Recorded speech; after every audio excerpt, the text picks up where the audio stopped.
LeBron James passing Michael Jordan last night for fourth place on the NBA all-time scoring list. Still talking. And his former teammates, Richard Jefferson and Channing Frye, had a special message for the Kang. Take a listen.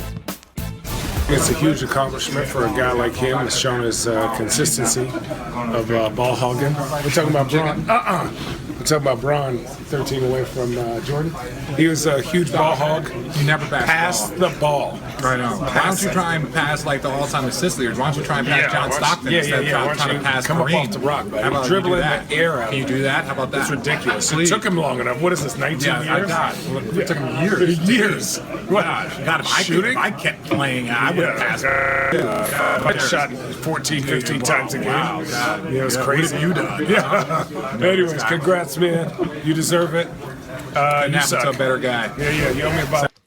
Channing needs to hurry up and retire so he and RJ can take over the players-only broadcast and do a Mystery Science Theater 3000 style broadcast. They're great. Richard Jefferson's got a petition in Cleveland so that Shannon Frye can start his last game there. He's passing around trying to get people to sign it and everything because it's going to be Shannon Frye's last year. Those are LeBron's friends. And that's what your friends say about it. And by the way, RJ, friend of the show, signed up for Twitter yesterday finally, right? Yeah, Follow check him out. Richard, RJeff24 on Twitter. You pointed this out to me. I hadn't seen it till this morning. Yeah, man, you ain't up with social I'm not up. No, keeps me up on the gram, and everything. on Twitter. I got to keep you fresh, man. Snapchat. Me and your wife, we the only cool things you got in your life, boy. Hi, excuse me.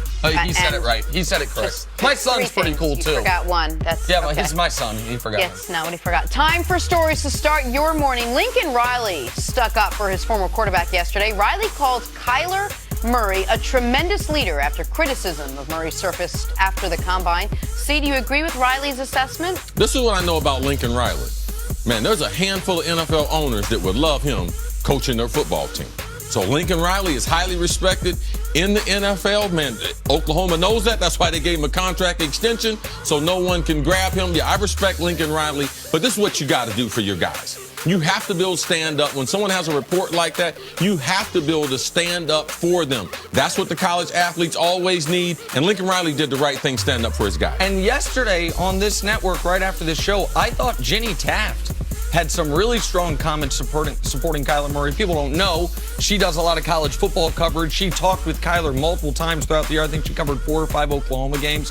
The people that know Kyler seem to be going up against this Charlie Casserly report. Now, that doesn't mean he interviews great, but the leadership stuff can be a different category than how well you interview. Well, go ahead, Jenny Taft. She did a great job. All right, to the NFL now. Landon Collins was not tagged by the Giants earlier this week, and according to reports, they could have traded him for a first-round pick this past season, but did not make the move. Nick, what is your reaction to this report? This was my beef with the Giants' move, is the lack of consistency in philosophy and a plan moving forward.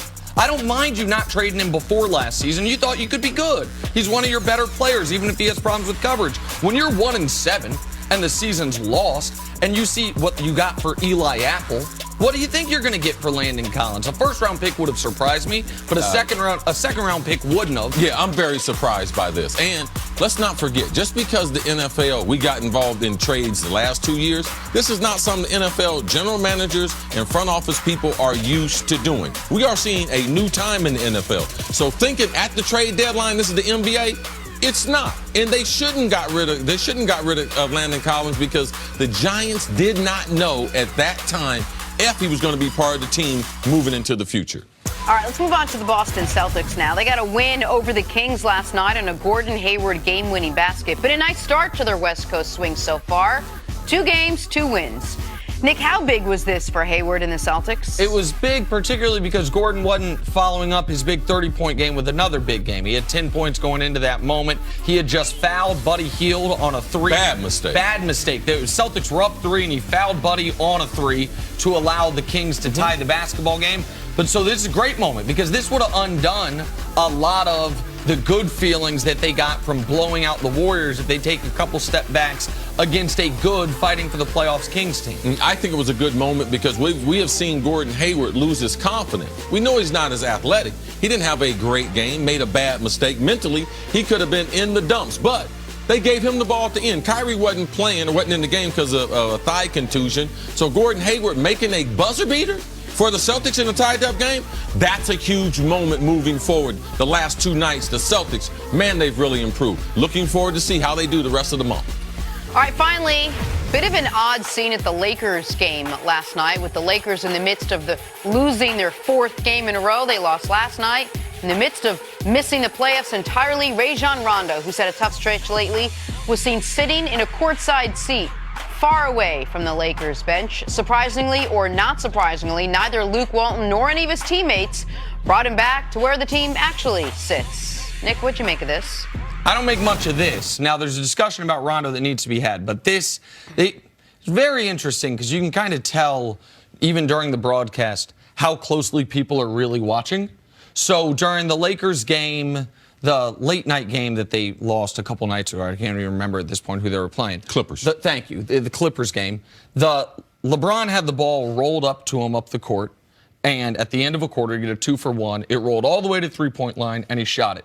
And the broadcasters were saying, I've never seen anything like this. They kept going on.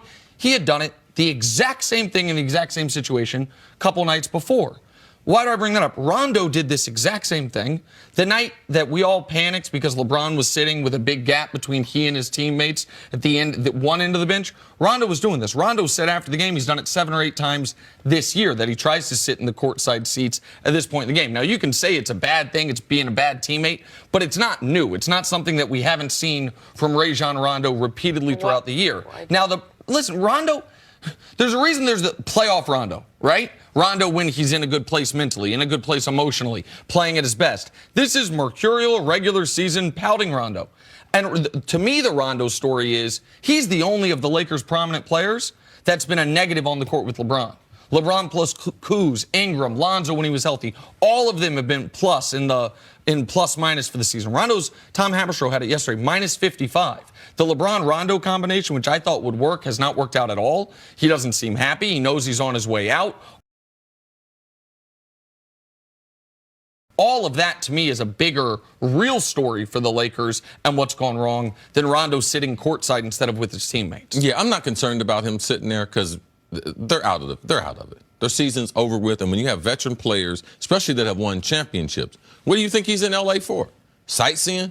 Just to bring his kids out of another school? No. He's there to win. When you sign players like him, you expect, man, the value of these players is going to be over the course of an 82-game season, but it's also going to be in those tough playoff series. That's what and then now, with it being March and them having, what's their playoff chances now? I mean, literally like today. 0.4%. Oh, okay. That will get veteran players sitting in the stands. So I didn't have a problem with it.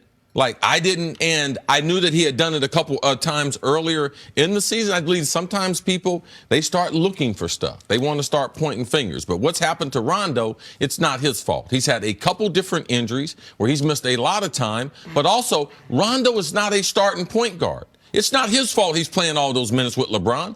He was supposed to be playing with the second unit. But Lonzo Ball's inability to stay healthy made Rondo play more. At this stage of Rondo's career, Rondo shouldn't be playing all those minutes. And that's not what he was brought there for. He was brought there to help push Lonzo in practice, to be a guy who, even though he has sometimes had some attitude problems, he's actually been very good with young players. In Chicago, when he was there, his beef wasn't with the older players. He was on the side of the younger players. You have a young roster in Los Angeles. LeBron's not known. He has never played with a bunch of young guys. There were a lot of reasons they thought Rondo would be a good leader during the regular season and then play his best basketball during the postseason, which we've seen repeatedly from him in his career up to and including last year when he was excellent for the Pelicans, particularly once I got more problem with him jacking up all them threes. Man, that right there is criminal. Every night now. Like, you're open for a reason. I mean, he shot 7 threes in the first 6 minutes of a game a few days ago. Lakers lost to the Nuggets last night, their 6th loss in their last